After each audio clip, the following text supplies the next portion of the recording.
নমস্কার দাদা ভাই দিদি ভাইরা, আশা করি আপনারা ভালো আছেন। আমিও ভালো আছি। আমি বাঙালি রান্নাঘর থেকে বলছি। আজকে এই গরমে আমি একটা শুক্তো করব, একদম ঘরোয়া পদ্ধতিতে। সে ঘরোয়া পদ্ধতি হিসাবে একটা শুক্তো করব। এই দেখেন এর ভিতরে কি কি সবজি নিয়েছি, সম্পূর্ণ সবজিটা দেখেন। সব কিছু আমি সবজি নিয়েছি, যা ঘরে টুকটাক ছিল সেটা দিয়ে আমি একটা শুক্তো করে নেব, একদম হালকা মশলা দিয়ে। আমার তেলটা গরম হয়ে গেছে, এখন আমি আলুটাকে ভেজে নেব।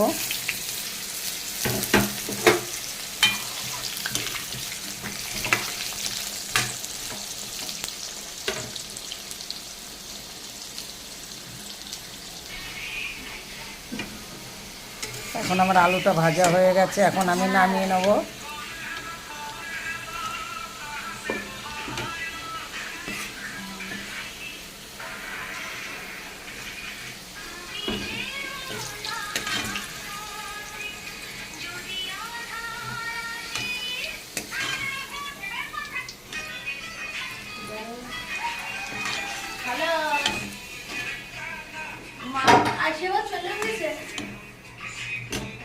এর সাথে মুস্তাটা ভেজে নেব।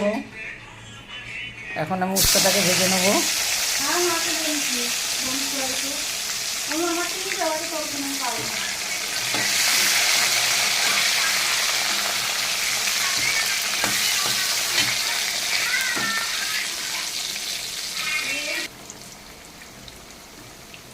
আমার কুমড়াটা কিন্তু কিছুটা ভাজা হয়ে গেছে, এখন আমি দিয়ে দেবো এর ভিতরে লাল আলু। আমি আর কি সিদ্ধ করবো না কোনো সবজি, সব ভেজে ভেজে দেবো।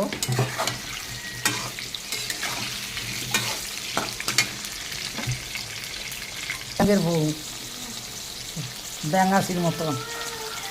এখন আমি পেঁপেটা দিয়ে দেবো, এটা আমার হাফ ভাজা হয়ে গেছে।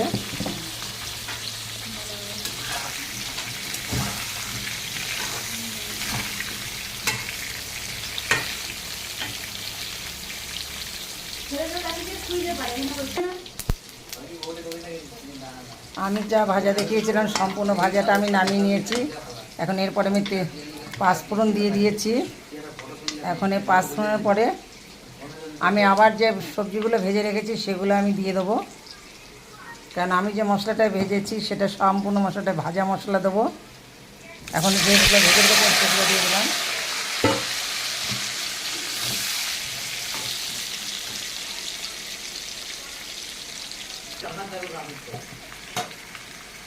এখন আমি সম্পূর্ণ সবজিটা দিয়ে দিয়েছি। এখন আমি এর ভিতরে দিয়ে দেবো হলুদ। না, একটু হলুদ দিতে হবে, হলুদ। এরপরে আমি দিয়ে দেবো স্বাদ মতন লবণ।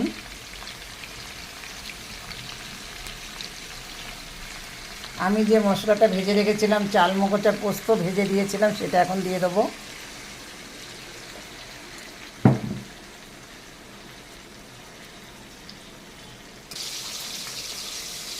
এর ভিতরে আমি সামান্য একটু চিনি দিয়ে দেবো। শুক্তোটা পরে দেবো।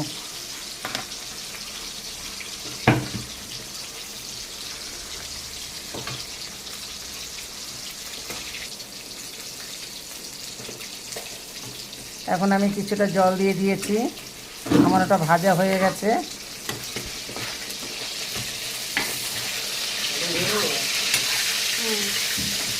এখন এরপরে দিয়ে দেবো আমি উস্তাটা যে ভেজে রেখেছিলাম, সেই উস্তা কটা দিয়ে দেবো।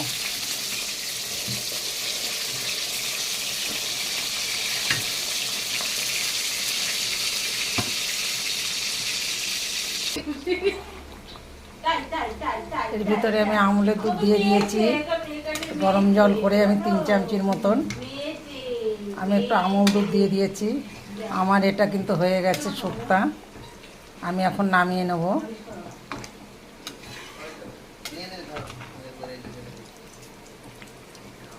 এখন আমার শুক্তোটা হয়ে গেছে, আমি নামিয়ে নেব।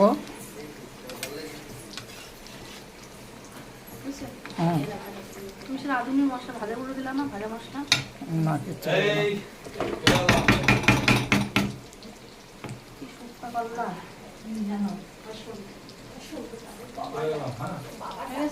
হ্যাঁ, আমার এই শুক্তোটা দেখে আমার একটা লাইক কমেন্ট শেয়ার করে দেবেন, তাতে আমি খুব খুশি হব।